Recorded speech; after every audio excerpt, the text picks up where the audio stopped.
I should not have ventured out that night, for the taint of thunder was in the clouds, and a hellish phosphorescence rose from the rank swamp at the bottom of the hollow.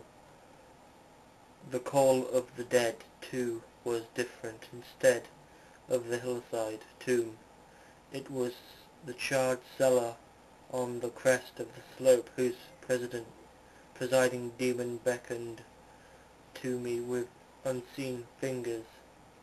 I, as I emerged from the intervening grove upon the plain before the ruin, I beheld the misty moonlight, a thing I had always vaguely expected. The mansion, gone for a century, once more reared its stately height to the raptured vision, every window ablaze with the splendor of many candles. Upon the drive rolled the coaches of the Boston's gentry, whilst on foot came a numerous assemblage of powdered exquisites from the neighbouring mansions. With a throng I mingled through I knew belonged with the hosts rather than the guests. Inside the hall were music, laughter, and wine on every hand.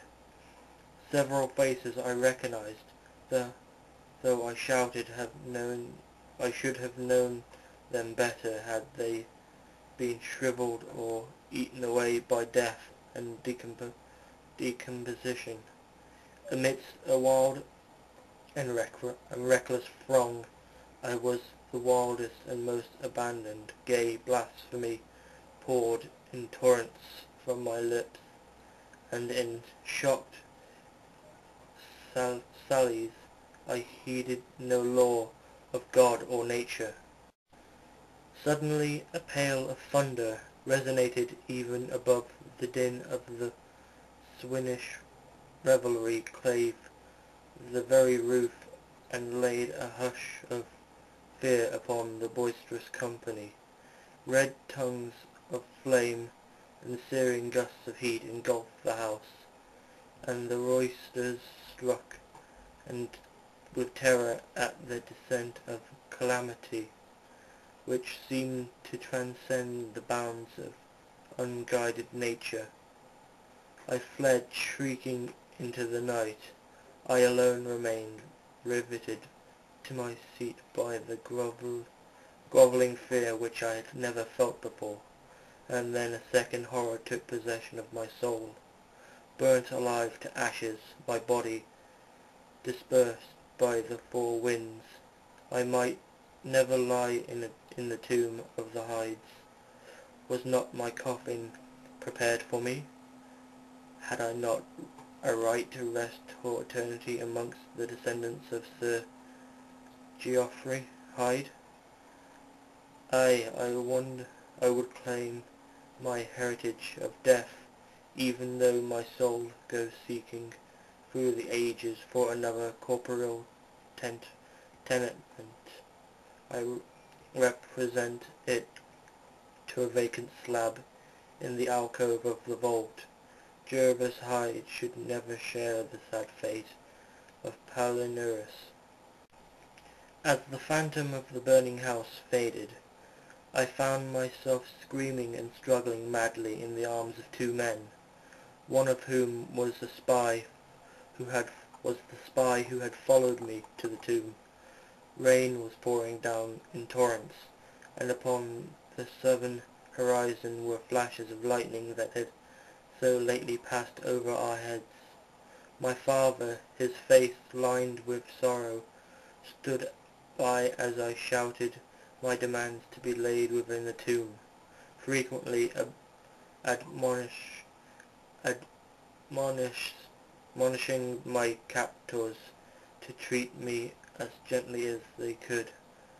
A blackened circle of the floor of the ruined cellar told of a violent stroke from the heavens, and from the spot a group of curious villagers with lanterns were prying a small box of antique workmanship which the thunderbolt had brought to light. Seizing my futile and now objectless writhing, I watched the spectators as they viewed the treasure trove and was permitted to share in their discoveries. The box, whose fastenings were broken by the stroke which had unearthed it, contained many papers and objects of value, but I had eyes for one thing alone. It was the porcelain miniature of a young man in the smartly curled bag wig, and bore the initials J.H. The face was such that I gazed I might well have been studying my mirror. On the following day I was brought to this room with the barred windows, but I have been kept informed of certain things through an aged and simple-minded servitor, for whom I bore a fondness in infancy, and whom, like me, loves the churchyard. What I have dared relate of my experiences within the vault has brought me only pitying smiles. My father, who visited me frequently, declares that no time did pass the chain portal, and swears that the rusted padlock had not been touched for 50 years. When he examined it, he even says that all the villagers knew of my journeys to the tomb, and that I was often watched as I slept in the bower outside the grim facade, my half-open eyes fixed on the crevice that led to the interior. Against these assertions, I had no tangible proof to offer, since my key to the padlock was lost in the struggle of that night's horrors.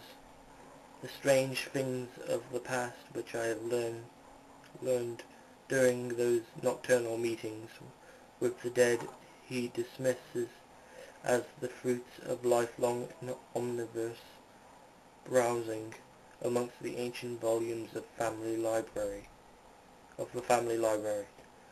Had it not been for my old servant Hiram, I should have by this time become quite convinced of my madness.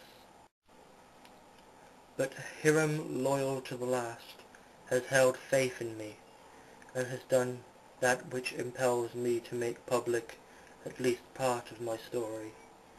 A week ago he burst open the lock which chains the door of the tomb perpetually ajar, and descended with a lantern to the murky depths. On a slab in the alcove he found an old but empty coffin whose tarnished plate bears the single word, Jervis. In that coffin and in the vault they promised me I shall be buried. The end.